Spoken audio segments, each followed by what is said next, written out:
warahmatullahi wabarakatuh. Apa kabar? Siswa-siswi kelas 3A, 3B, dan 3C dimanapun kalian berada.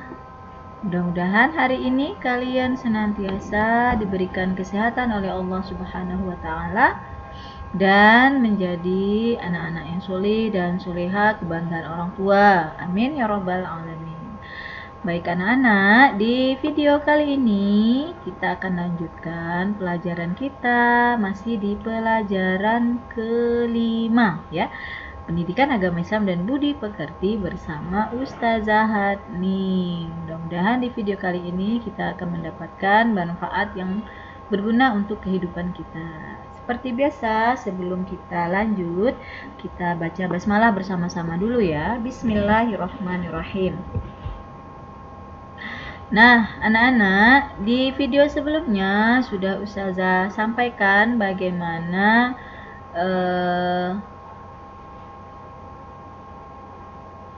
ketika kita akan melaksanakan sholat ya. Jadi sebelum kita sholat, nah ada syarat-syarat yang harus kita penuhi. Syarat itu adalah hal-hal yang harus dipenuhi sebelum kita melaksanakan sholat. Di antaranya yang pertama, orang yang boleh sholat itu adalah mereka yang beragama Islam. Jadi kalau mereka yang agamanya bukan Islam ya berarti tidak wajib sholat. Dan kalau mereka tidak beragama Islam kemudian melaksanakan sholat, sholatnya juga tidak sah ya. Kenapa? Karena mereka tidak memenuhi syarat yang pertama, mereka harus beragama Islam. Yang kedua, sudah baligh. Sudah baligh ini artinya sudah bisa membedakan mana yang baik dan mana yang buruk. Biasanya ya mereka yang sudah baligh ini ditandai kalau untuk perempuan itu dengan hadirnya atau datangnya haid atau datang bulan, kalau bahasa kita biasanya disebut seperti itu. Nah, sementara laki-laki balighnya itu ditandai dengan mendapat mimpi basah. Nah, insya Allah di kelas-kelas atas nanti akan Ustazah jelaskan lebih detail lagi bagaimana ciri-ciri mereka yang sudah baligh.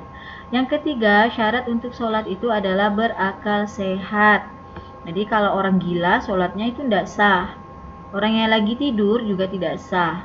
Jadi sholat itu harus dalam keadaan sadar dan berakal sehat. Yang keempat, suci dari hadas dan najis. Nah, kemarin kita juga hadas itu adalah sesuatu yang kalau kita membersihkannya kita harus mandi ya dan berwudu, bersuci. Tapi kalau najis itu cukup dibersihkan misalnya dengan percikan air atau dengan dicuci sedikit, itu udah. Nanti di kelas 4 kalian akan belajar tentang hadas dan najis. Kemudian yang kelima, syarat sholat yang kelima adalah menghadap kiblat. Kalau sholatnya tak menghadap kiblat, tak sah. Nah, Ustazah, kalau kita naik kapal macam mana kita nak tahu kiblat? Kalau dalam keadaan darurat seperti itu, maka sholat saja dimanapun kalian bisa sholat.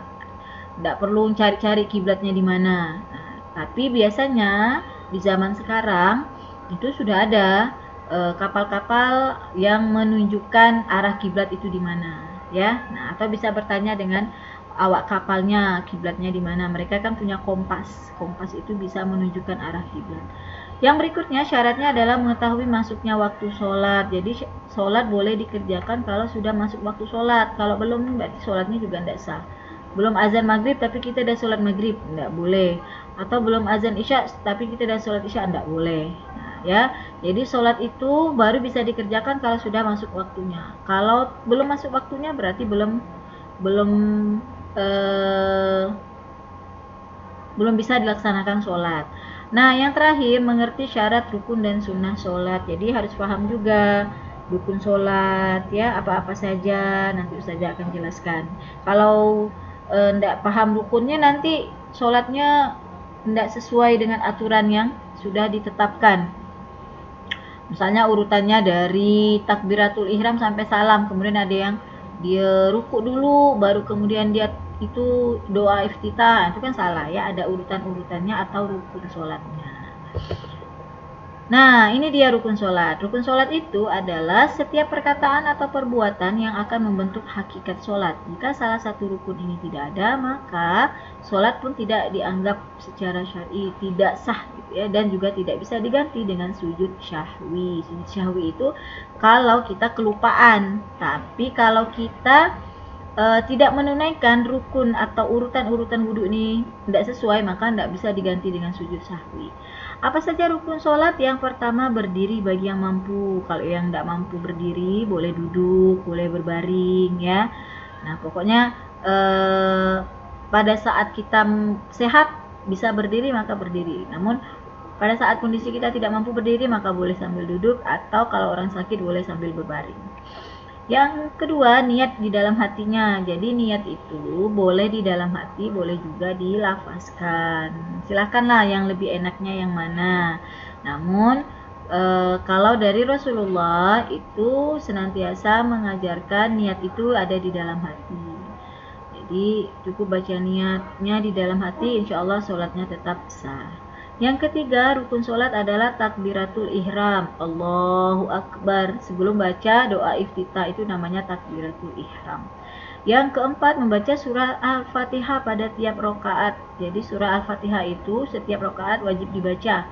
Kalau tidak dibaca, maka sholatnya menjadi tidak sesuai dengan rukunnya, tidak sah jadinya ya. Kemudian ruku dengan tumak ninah. Tumak ninah itu maksudnya berdiam sejenak. Jadi ruku tuh jangan langsung habis ruku belum nggak apa-apa dah berdiri. Nah, ruku dulu, tenang, baca doa ruku dengan betul, baru berdiri. Nah, i'tidal juga sama. I'tidal setelah ruku dan tumak ninah. Nah, maksudnya itu adalah ketika kita i'tidal, baca doa i'tidal. Rabbana lakal hamdu mil'us samawati wa mil'ul ardi wa mil'um ma syi'ta min syai'im ba'du. Allahu Akbar. Jadi sholat itu sebenarnya kita disuruh melaksanakannya dengan tenang, jangan terburu-buru. Kemudian sujud 2 kali dengan tumak ninah. Sama, sujud tumak ninah itu maksudnya sujud kemudian tenang dulu di dalam sujud tuh, baca doa sujud, bacaan sujud dengan benar. Jangan subhana rabbikal a'la wa bihamdihi, subhana rabbikal a'la wa bihamdihi, subhana, enggak boleh. Subhana rabbikal a'la wa bihamdi. Nah, baca betul-betul, jangan sampai salah bacanya. Kalau salah bacaan sholatnya juga sholatnya menjadi tidak sah. Nah, kemudian rukun yang berikutnya adalah duduk antara dua sujud, atau biasa juga disebut dengan duduk tasyarruk ya. Nah, kemudian yang berikutnya duduk tasyahud awal, duduk tasyahud akhir. Ya, ini termasuk rukun ya, rukun sholat. Duduk tasyahud akhir atau duduk tahiyat akhir biasa orang menyebutnya. Rukun berikutnya membaca tasyahud akhir atau membaca tahiyat akhir. Kemudian membaca sholawat Nabi pada bacaan tasyahud akhir atau gerakannya. Kan ada kan? Asyhadu an la ilaha illallah wa asyhadu anna Muhammadan Rasulullah. Allahumma shalli ala sayyidina Muhammad wa ala sayyidina Muhammad kama shallaita ala sayyidina Ibrahim wa ala ali sayyidina Ibrahim wa barik ala sayyidina Muhammad wa ala ali sayyidina Muhammad. Terus ya seperti itu.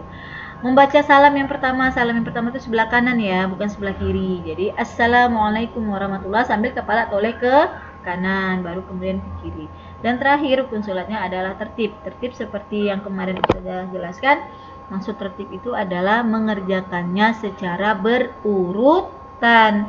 Kalau tidak berurutan maka sholatnya tidak sah, salah sholatnya ya. Nah, ini dia contoh-contoh praktek sholat, gerakan sholat ya. Ustazah yakin kalian sudah bisa melaksanakan sholat di rumah, baik sendiri atau berjamaah. Nanti Ustazah akan minta kalian melaksanakan sholat tuh, Ustazah minta videokan lah ya, atau foto ya. Nah, nantilah Ustazah lihat lagi tugasnya seperti apa ya. Nah, yang pertama tuh berdiri tuh, ini berdiri tegak, kemudian ini urutan ya, bukan rukun ya, ini urutan. Berdiri tegak, kemudian takbiratul ihram, tangan bersedekap sambil membaca doa iftitah dan doa bacaan Al-Fatihah juga surah pendek. Kemudian ruku, habis itu i'tidal, yang keenam sujud, yang ketujuh duduk antara dua sujud ya. Nah, kemudian yang kedelapan duduk tasyahud awal. Duduk tasyahud awal itu ya yang kedelapan, tangannya telunjuknya itu diangkat ketika kita membaca tasyahud atau tahiyat awal. Yang kesembilan itu tahiyat akhir. Nah, tahiyat akhir itu beda dengan tahiyat awal ya duduknya. Kalau tahiyat awal kaki kiri menopang bokong kita. Nah, kalau tahiyat akhir bokong kita diletakkan di lantai atau di tempat di sajadah itu. Yang terakhir adalah salam. Nah, demikian ya tentang praktik sholat. Insya Allah Ustazah seyakin-yakinnya kalian pasti sudah bisa melaksanakan sholat dari mulai takbiratul ihram sampai kemudian salam. Nah, mudah-mudahan kalian juga senantiasa melaksanakan sholat setiap hari tanpa diminta lagi oleh orang tua di rumah. Udah dengar azan langsung sholat ya. Oke. Baik anak-anakku sekalian, terima kasih karena sudah mengikuti video pembelajaran kali ini. Semoga ada manfaatnya untuk kita bersama. Ustazah berharap kalian bisa melaksanakan apa yang sudah Ustazah jelaskan itu dalam kehidupan kalian sehari-hari. Dan sebelum Ustazah tutup, kita baca hamdalah bersama-sama. Alhamdulillahirrabbilalamin. Assalamualaikum warahmatullahi wabarakatuh.